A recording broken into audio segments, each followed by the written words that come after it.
Here we go, here we go. Monday the 23rd of September already. Should never try and sing along with that. It just does not work. However, there's a whole bunch of stuff to do on today's Ask. I'm enjoying these, by the way. I'm going to keep doing it at least for the rest of the month. Up to our third Ask session today. And I have realized after last week that the best thing possibly for me to do is to do a bit of research and make some notes rather than trying to make stuff up on the hoof. Because if you saw it, making stuff up on the hoof doesn't always work quite the way that you hoped it might. But we're all good. Let's get started properly with this.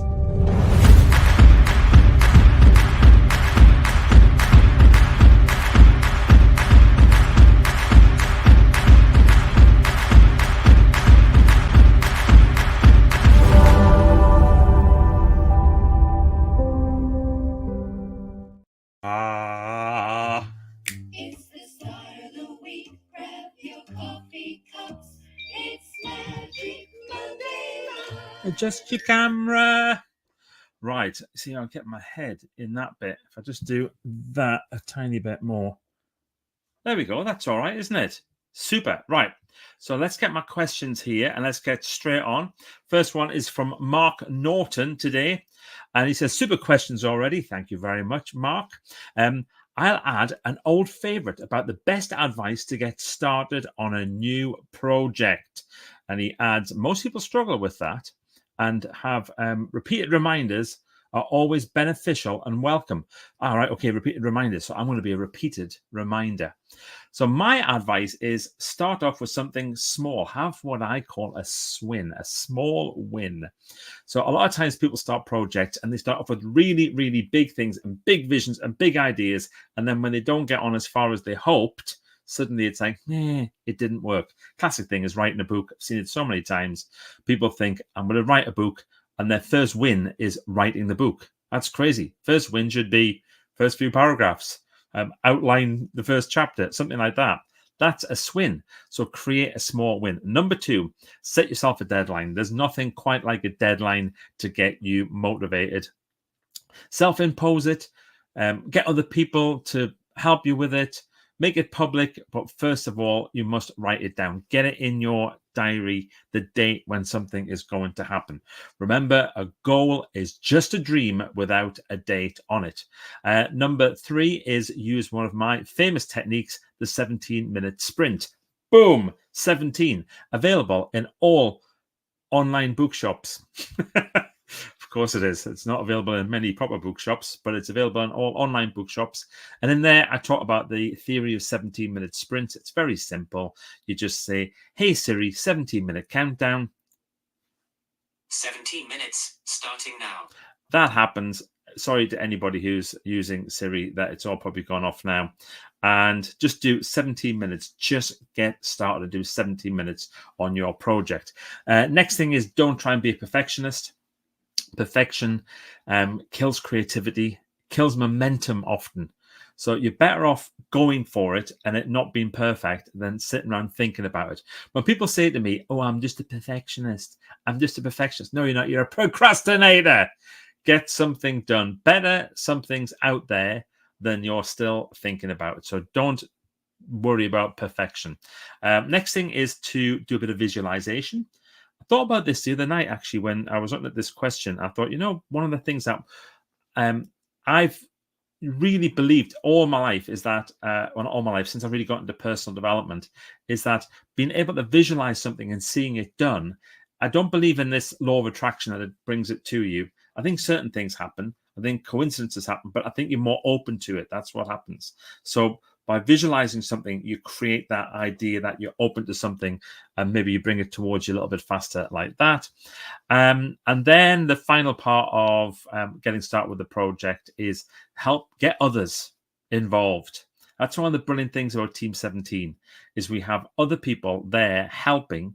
And when people are helping each other, it's amazing how you get not just started with a project, but you're much more likely to see it through. Hope you like that one. Next one here. Let's get straight on. This is from the brilliant, the beautiful, the amazing Diane Hull. I love Diane Hull so much. She's incredible. She creates poems, boom, like that. And she's so good with it. Oh, it's trying to listen again. It's all right. You don't have to what's it doing now? Boom, boom, boom, boom. Right, there we go. Diane Hull, self-promotion is her subject. How do you get the balance right between promoting your work and appearing to be a know-it-all? Well, that's like the difference between being confident and being arrogant. I think it's a similar type of thing that we're talking about here, Diane. And for me, the big difference is intent. So if your intent is to do good things, if you're talking about maybe your books, so Diane writes these brilliant books, and one of my favorites is her book about Baby Bird, and it's this little blue bird, and it's superb. It's brilliant children's book. I don't think you should ever get tired of promoting that book because it does good. It does a lot of good for the people who are reading it, for the parent and the child or the carer or the adult or whoever it might be, definitely for the child. It really is a brilliant book. So self-promoting that, think about the good that you're doing. And it's not about being a know-it-all. It's about sharing what you know. I think that's the key. Sharing what you know rather than pretending to be a know-it-all. I don't know everything. I've had to look up a couple of things to do these questions and work out what my answer is going to be because I don't want to appear to be a know-it-all. I'm not a know-it-all. And I mess up as well, Diane. That's the other thing. But it's not a reason to stop doing something. It's definitely not a reason to stop doing something. Okay, next one. This is one of the things I looked up. Andrew Bettany asks, when authoring a book, what volume of sales are required to break even? Broken down by different media types, such as Kindle versus Amazon, such as print on demand or print on order, as he calls it. Right. So I've done quite a bit of work on this one, Andrew, and I hope that it's going to answer your question. And I have it all written down, and I'm going to read it because there's a lot of numbers. Right. So when it comes to breaking even on book sales, this is the key. You've got to understand that there are always going to be costs involved, and the royalties that you're going to receive from each different media type are going to be different for different things. One of the things that I do in here, write that book, is I break down how to do this to make sure you don't lose money, because that's the key thing. You don't want to lose money when you are self-publishing a book. So let's go break it down a little bit. So first of all, let's start with the classic one, Kindle ebooks, right? So the way that the royalties work with this, and this is changing all the time. It's a bit in flux, but just so you kind of have it in your head, general amounts. 70% of the money is going to be royalties for you. So if you sell a book between $1.99 and $9.99, that's what you're going to get. Outside of the range, then it's various other things. So there's like 35% and stuff like that. Most people are selling ebooks in that range between the $1.99 and the $9.99. Your costs for an ebook are going to be probably a bit of editing, maybe a bit of design, and then marketing. They're the ones that you're going to be having a little look at. So an example calculation, I decided to go for a book that was $5.99, and which means that you will earn approximately £4.19 per sale after Amazon has taken its cut. All right. So if you spent someone's going to point out that I've got these numbers wrong. That's fine. Write it in the comments what they should be. I don't mind. But if you spent, say, £1,500 on your edit, design, some marketing, that means you have to sell 358 copies to break even. Right. There's some example numbers. Next thing is print on demand for paperbacks. So paperback version. So this is KDP, Amazon KDP. And they are typically around about 60% of your book's list price minus the cost of printing. So printing costs are going to depend on things like page count, whether your book's in black and white or in color, all sorts of things. But I'm going to give you an example here. I've created another one. If your book is priced at £10 and it's going to cost you £3 to print, you're going to receive £4 per sale. Oh, wait a minute. What about well, remember, Amazon's going to take its bit as well. So with your classic £1,500 upfront costs, editing, design, blah, blah, blah, all that type of stuff, you're going to need to sell 375 copies. It's almost in the 300s here to break even. I think there's better ways to do this, and you can spend a lot less, but we'll come to that in a second. Next, we have hardcover. So this is using somebody like an Ingram Spark or a Mixam or somebody like that. So these are going to vary in terms of how much you're going to get, between sort of 40 to 50% of a book's price, list price. So if your book is, let's say it's a big, beautiful hardback, and you're going to charge £20 for it because it's a coffee table book, it's going to be amazing, and it's going to cost you maybe £6 to print, then you might end up with around about £7 per sale, right? So yeah, I'll come to how that works out in a second. That means you're going to need to sell around about 200 copies to break even. Now, I think there's a better way to do this, which is to do pre-orders on a hardback, so you know how many copies you're going to need. And if you said, well, I sold 150 copies on a pre-order, then you know that you are going to print 200 copies, right? So and that's where you work out you're not going to lose money. Does that make sense? I'll probably explain this a little bit badly, but I'm trying my best to do multiple examples. I probably should have just stuck with one.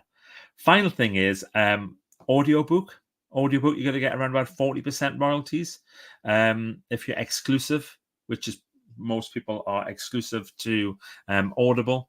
The costs, well, they've dropped absolutely massively. You can record, narrate, and do your own production for free now with various things. But if you want to go into a studio or pay a narrator, you could be looking at anything between £500 and a couple of £1,000 to do that.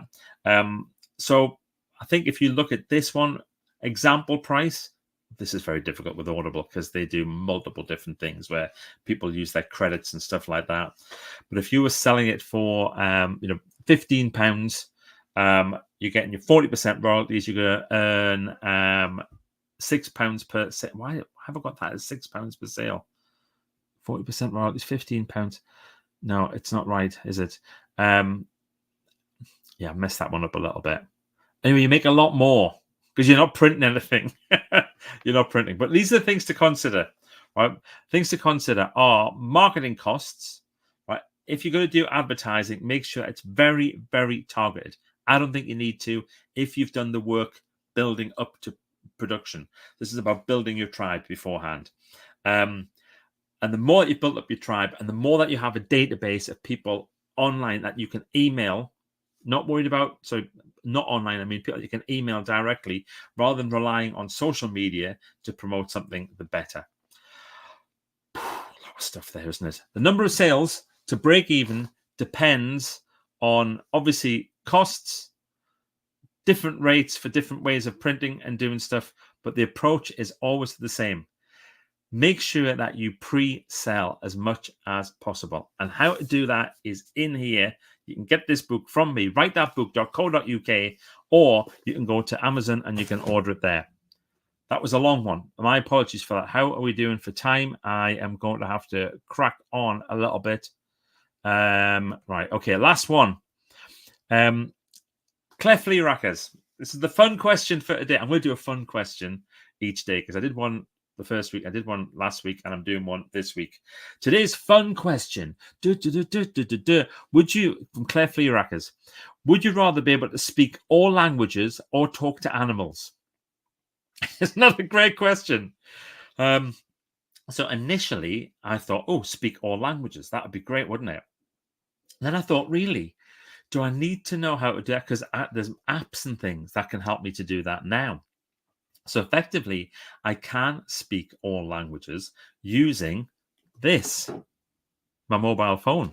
However, speaking to animals, that's a different deal, isn't it? Nobody can speak to animals other than Dr. Dolittle. So I'm going to go with the animals one. So I will be able to speak to animals. First question I'm going to do is I'm going to get in touch with Joe Nuttall's cat and say, why are you getting up at 4 o'clock in the morning and bothering Joe? And the cat will go, because I want to get fed, or something like that. Anyway, I hope that you've enjoyed today's Ask. I'll be back next week. Please post your questions. You can ask your questions under here. You can email them to hello@michaelheppel.com, or you can get in touch with me via any other social media method, and I promise I will answer as many as I can. All right, see you next week for more Ask. Yay! And remember, writethатbook.co.uk for book stuff. And this is the thing, Diane. Never get tired of promoting when you know you're doing good. Bye.